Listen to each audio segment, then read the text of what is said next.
Welcome to Stories in the Seventh State, where we bring Maryland stories to life. I'm your host, Shane Hall, and each week we'll explore the real, the remarkable, and the rarely told stories that shape life in the Seventh State.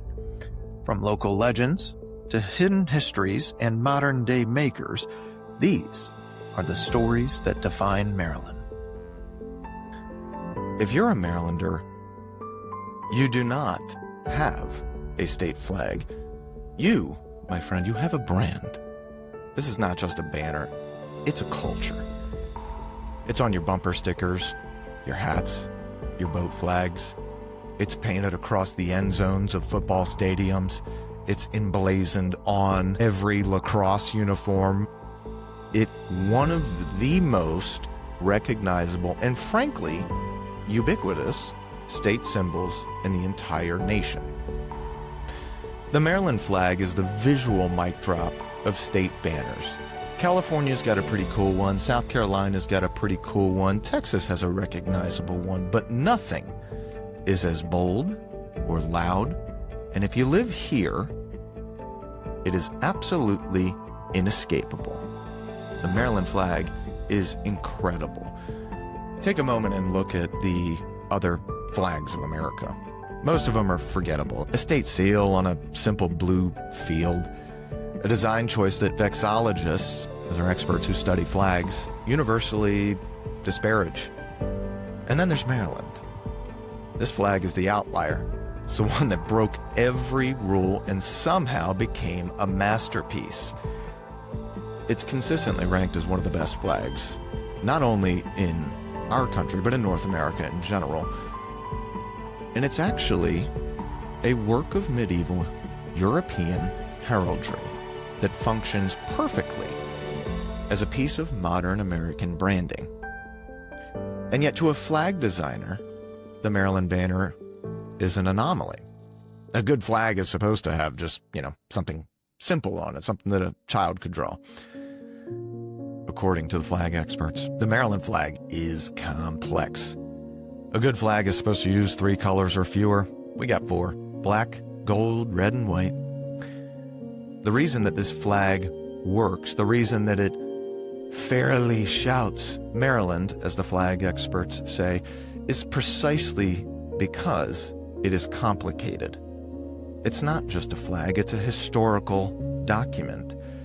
And if you know how to read it, it tells the story of a state that was violently ripped in half and then painfully, but deliberately, stitched back together. This flag is not one design. It's actually 2 distinct family shields locked into forced quarters.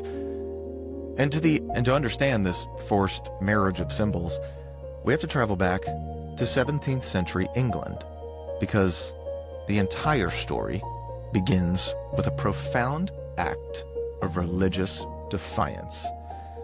The man who started it all was called George Calvert. He was the first Baron of Baltimore. Calvert was a strong Roman Catholic believer in England that had become intensely Protestant and intolerant. The persecution was systematic.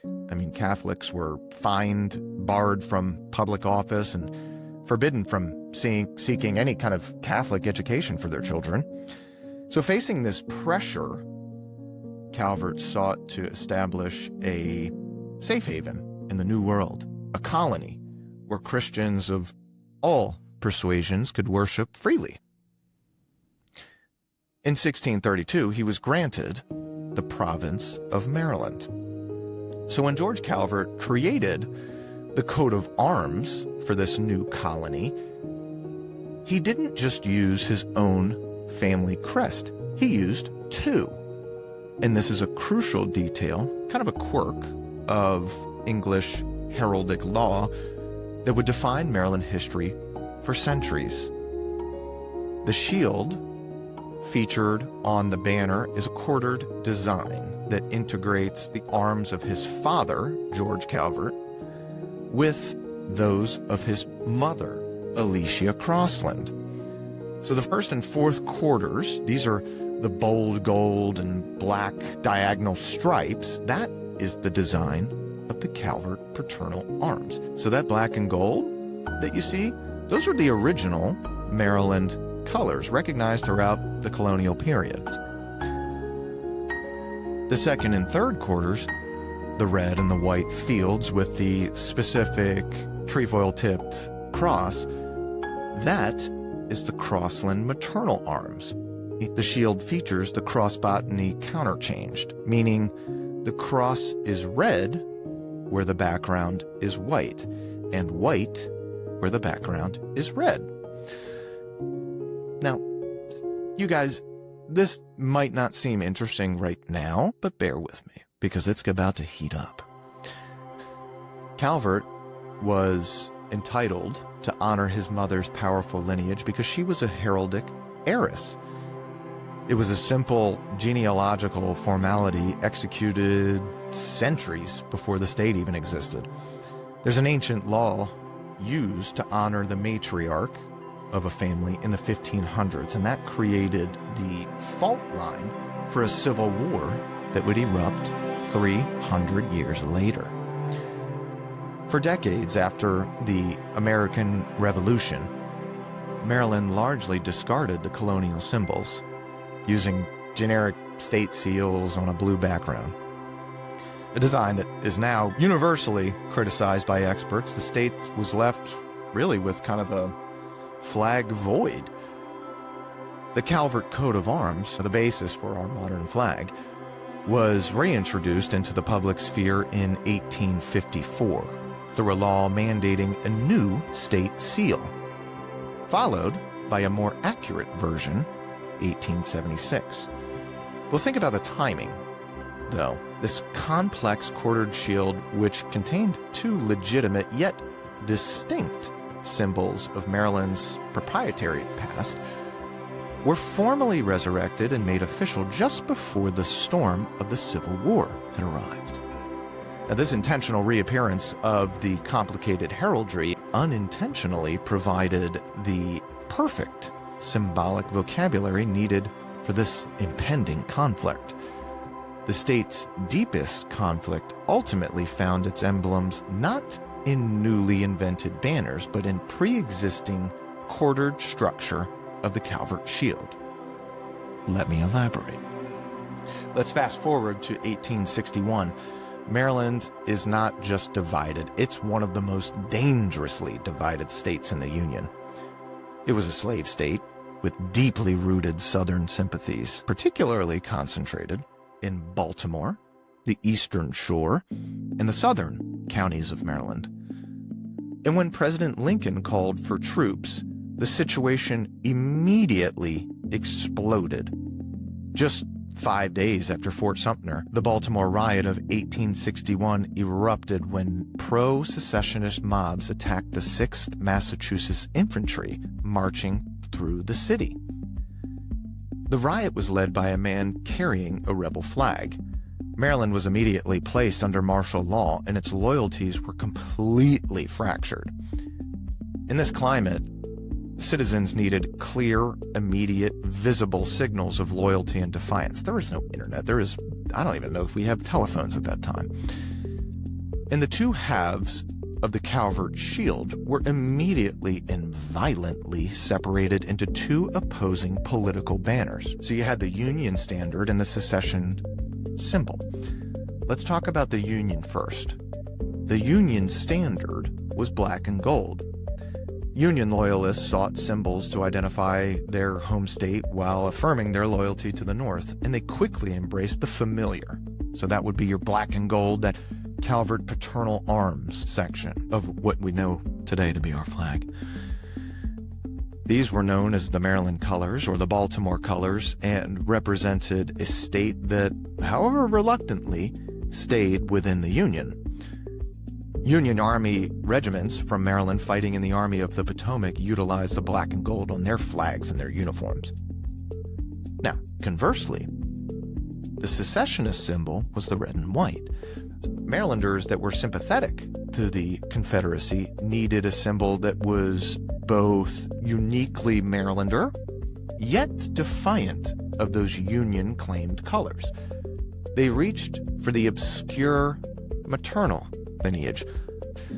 That's the red and white Crossland maternal arms.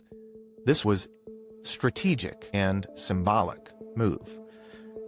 Since the Unionists had co-opted the primary state symbol, the secessionists utilized the maternal arm. How about that? It provided a unique and defiant alternative that was still rooted in the state's founding heraldry. The red and white combination instantly became known as the secession colors, which wasn't theoretical. This was total symbolic warfare.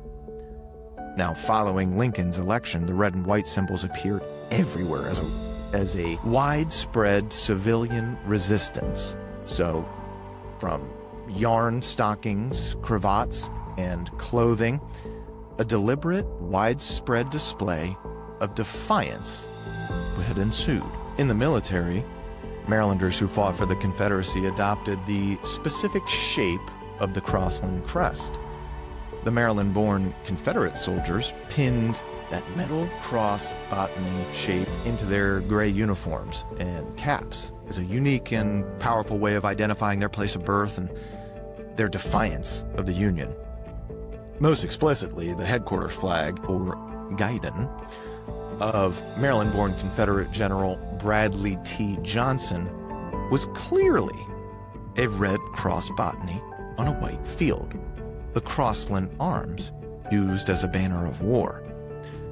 The state was literally fighting a war over which quarter of Lord Baltimore's ancient family crest was acceptable. That's kind of crazy when you think about it. Now, the federal response confirms how seriously the North took this symbolic resistance. Federal forces under commanders like General John A. Dix vigorously prosecuted individuals who displayed any red and white symbols of resistance. Anyone that was caught wearing the colors could be jailed for treason. The control of these colors was central to establishing federal authority in the dangerously divided border state. This symbolic suppression reached a point of high drama, even inspiring a famous piece of political satire in September of 1861. General John A. Dix, the commander in Baltimore, had issued orders forbidding the display of Confederate colors. This satire that circulated mocked the severity of the control, claiming General Dix had officially forbidden red and white barber poles, all peppermint candy, and most comically warned citizens with red hair to dye that blue. That's kind of funny. And while it's a pretty good joke, the historical record confirms the efficacy and the seriousness of the order. Dix later informed General McClellan that his orders were effective, noting that after that crackdown, there were no secession flags that were exhibited in Baltimore for many weeks. You know, I do kind of wonder if back in those days they also had that sexy Baltimore accent. Well, there was no secession flag that had been exhibited in Baltimore for many weeks. Think about it. The colors were not a peripheral matter. I mean, they were the central vocabulary of political resistance. The state was symbolically torn apart. I mean, you had two halves of a single family crest ripped into opposing military banners. That's crazy. And can you imagine today if we had the same instance? And, you know, it's 2025 today, and people can argue that there is a civil war of ideology underneath the surface of all the things that we have here in America, not just Maryland, but it's pretty interesting to think back on what they were going through in the Civil War and how what we see today as this awesome brand, this Maryland flag, when it resurfaced, we weren't sure if we were going to be a country much longer. So when the war finally ended, the state was faced with the ultimate, immediate political problem, which was Reconstruction. So how do you integrate thousands of Confederate veterans back into a state that had remained in the Union? They needed a symbol, a political contract that could welcome them all back without dishonoring those who died for the Union.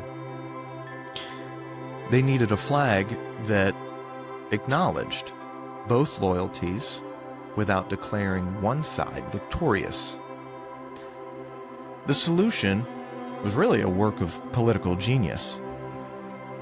This is where we get our combined banner. So starting around the 1880s, the design that we know today, the 4 alternating quadrants, began appearing at public events. It was adopted, as one newspaper put it, by common consent. And this new configuration instantly represented reconciliation. It said visually, both of our pasts are part of our future. This was first flown, the flag that we know today was first flown publicly on October 11th, 1880, in Baltimore during a parade celebrating the city's 150th anniversary.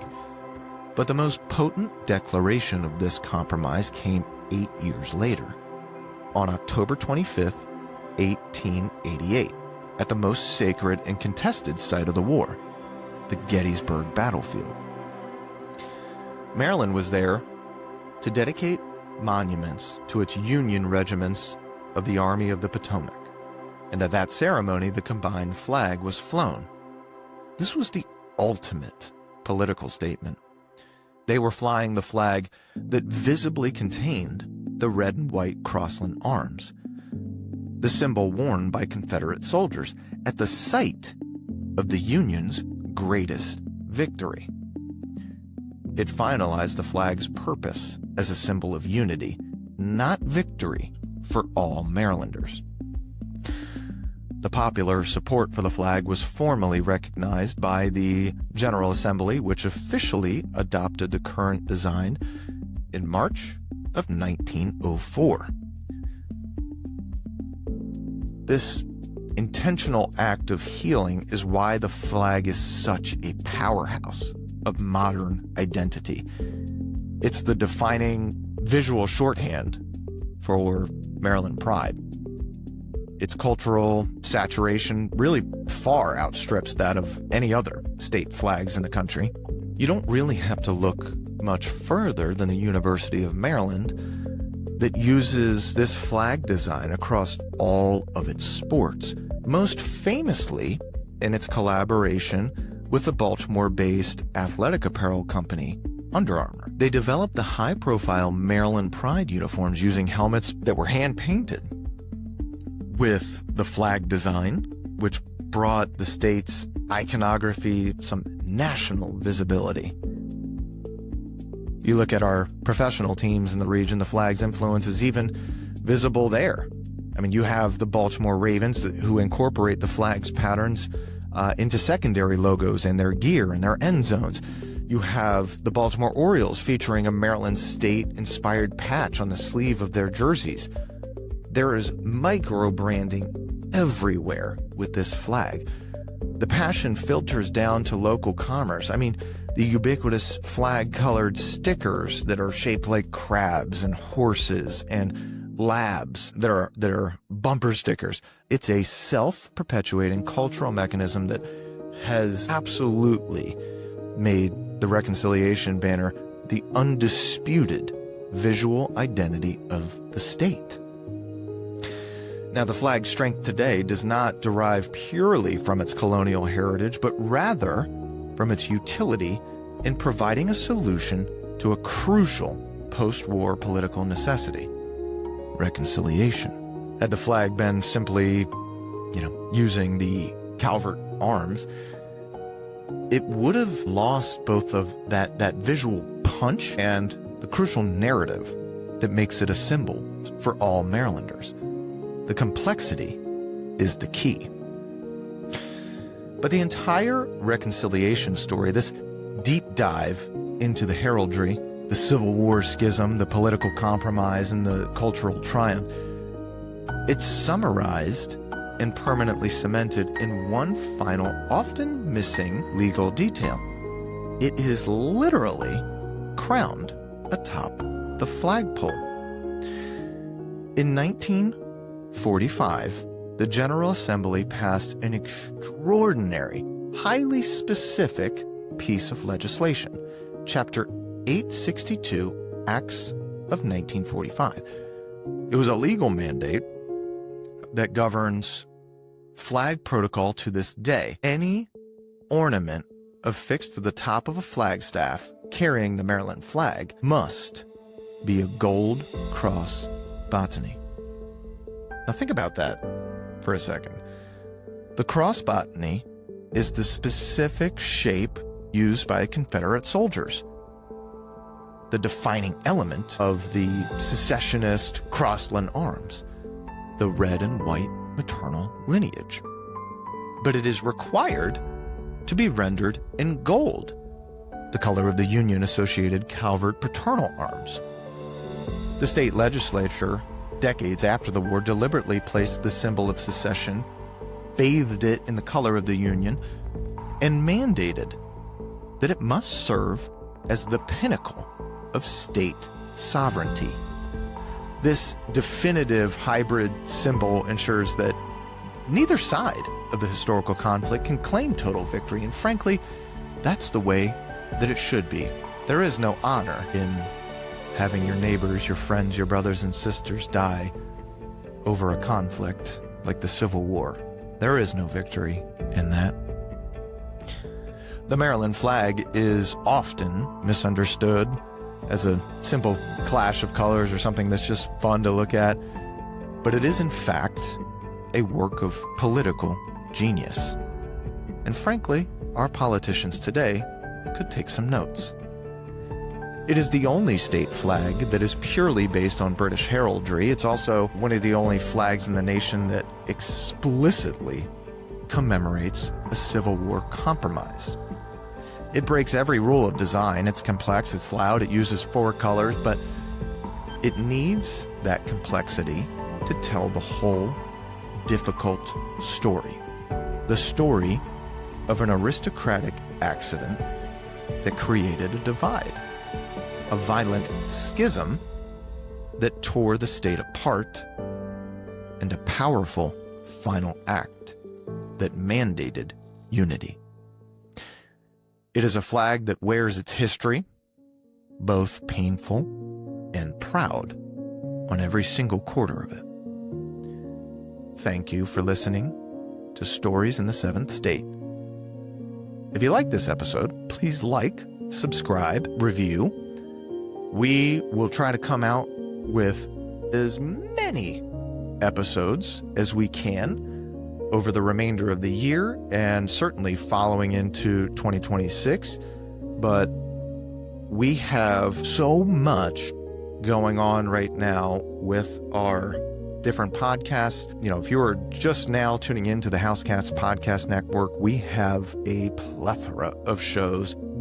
Not everything is going to be for everybody, but we try to do stuff that's really interesting to us, and we hope that it's interesting to you too. Stories in the Seventh State is a podcast that focuses on local lore and legends and Maryland pride. We love history. I love history. I'm a sucker for it. We have the Open Floor podcast, where we really focus mostly on professional stuff that has to do with our day-to-day job, real estate, helping people buy and sell, what's going on in the world, what kind of things are happening, and what does that affect on our profession. We have the Night Shift, where we review some of our favorite movies. How do they age? How funny do they end up becoming over time, intentionally or otherwise? Some great behind-the-scenes stuff that you probably didn't know about your favorite movies. Those are always fun conversations with friends, just a fun way for us to connect with people, and that's what this is all about. So we do have more podcasts for you out there. Dealmakers is a podcast centered around interviewing people that we run across in our professional space that they don't have to sell real estate by any means, but they are people that are incredible at what they do. And almost all of them have one thing in common. No matter what space they are in, they're great negotiators. And I want to know more about their stories and share their stories with our audience, because I think it's important to connect people. So that's it for me today. We appreciate your listening, appreciate your time, and we'll catch you on the next one.